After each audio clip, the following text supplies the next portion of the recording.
അതിന് ഇല്ലാത്ത റൂളൊന്നും ഉണ്ടാക്കണ്ട. റൂൾസ് ഓഫ് പ്രൊസീജിയറിൽ അങ്ങനെയൊന്നുമില്ല സാർ. ഇവിടെ ഒന്നാമത്തെ കാര്യം സാർ. രണ്ടാമത്തെ കാര്യം എന്താണ് സാർ? ഇവിടെ പറഞ്ഞു, മന്ത്രി പറഞ്ഞ കണക്കാണ് സാർ. പല പാർലമെന്റ് അംഗങ്ങളും വല്ല പണിയും ചെയ്യുന്നുണ്ടെന്ന് ചോദിച്ചത് സാർ. ഇവിടെ ശ്രീ എൻ കെ പ്രേമചന്ദ്രൻ ലോകസഭയിൽ ചോദിച്ച ചോദ്യത്തിനാണ് ഉത്തരം കൊടുത്തത്.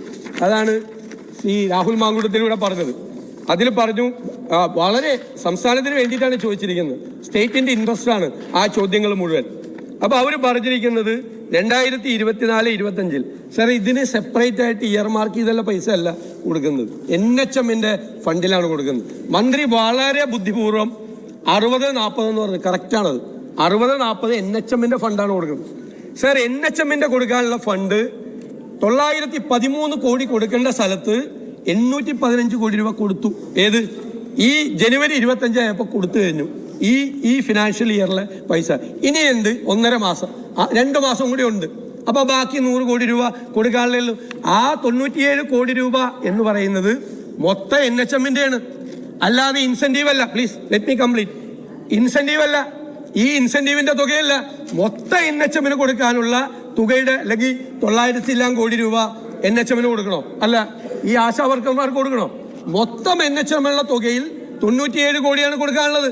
അതിന്റെ നിങ്ങൾ കഴിഞ്ഞ 9 വർഷക്കാലം NHMന്റെ ഈ ഷെയർ 40% നിങ്ങൾ കൊടുത്തിരിക്കുന്ന ഷെയർ ഒന്ന് ടേബിൾ ചെയ്യാമോ? നിങ്ങളുടെ കൊടുത്തിരിക്കുന്ന ഷെയർ ഇതൊക്കെ പറയുമ്പോ അതിന്റെ കണക്കൊക്കെ ഞങ്ങളുടെ കയ്യിലുണ്ട്, ഞങ്ങളിവിടെ ചോദിച്ചു വാങ്ങിച്ചിട്ടുണ്ട് സാർ. പിന്നെ പറഞ്ഞു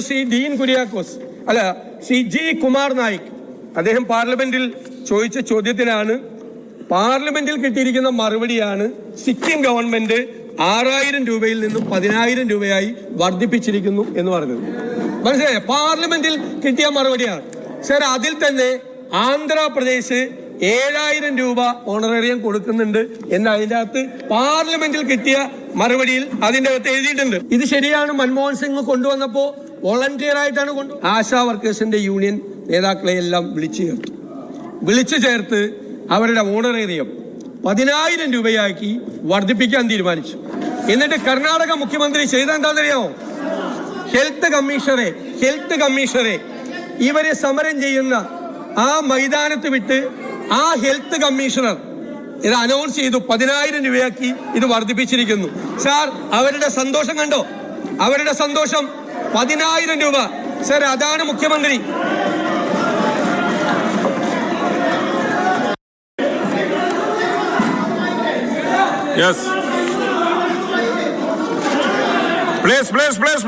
അദ്ദേഹം കൺക്ലൂഡ് ചെയ്യട്ടെ പ്ലീസ്. വാക്കൗട്ട് സ്പീച്ച് കഴിയട്ടെ പ്ലീസ്. നിങ്ങൾ തന്നെ ബഹളം ഉണ്ടാക്കുന്നത്, നിങ്ങളെ ബഹളാണ് കൂടുതൽ. യെസ്, വിൻസെന്റിന്റെ ഒച്ചയാണ്.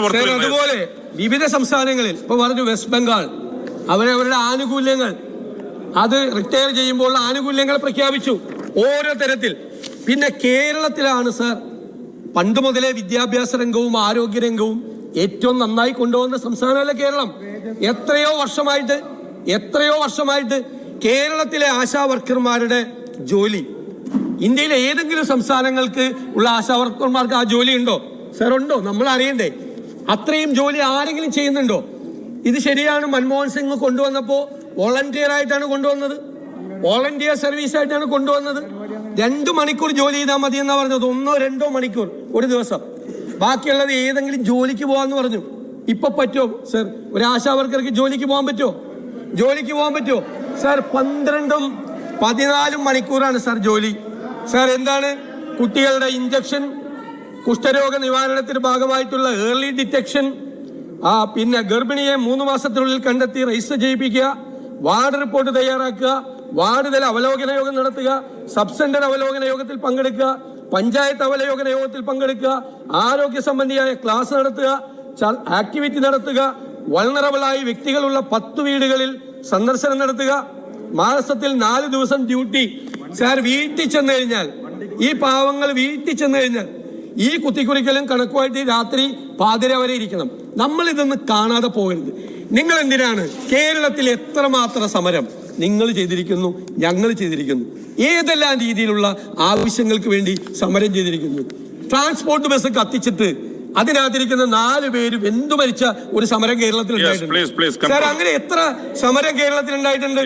എന്നിട്ട് അവരെ എന്തൊക്കെയാണ് പാട്ടപ്പിരിവുകാർ, സാംക്രമിക രോഗങ്ങൾ പരത്തുന്ന കീടങ്ങൾ. പിന്നെ ഇന്നലെ ഒരു CITU നേതാവ് പറഞ്ഞത് സുരേഷ് ഗോപി അവിടെ പോയപ്പോ അവർക്ക് കൊട കൊടുത്തതിന്റെ കൂടെ അവർക്ക് ഉമ്മ കൊടുത്താന്ന്. സാർ നിങ്ങൾക്ക് യോജിച്ചതാണോ? ഈ ആരോഗ്യമന്ത്രി പറയേണ്ട അതിന് മറുപടി. ഇയാൾ അത് ചെയ്തത് തെറ്റാണെന്ന്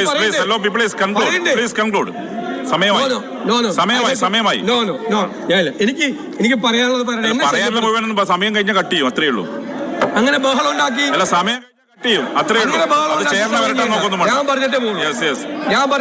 ഇവിടെ പറയാൻ സമയമുണ്ട്, ബാക്കി ഇവിടെ പുറത്തു പറയാം. യെസ് സാർ, അത്രേ പറ്റൂ.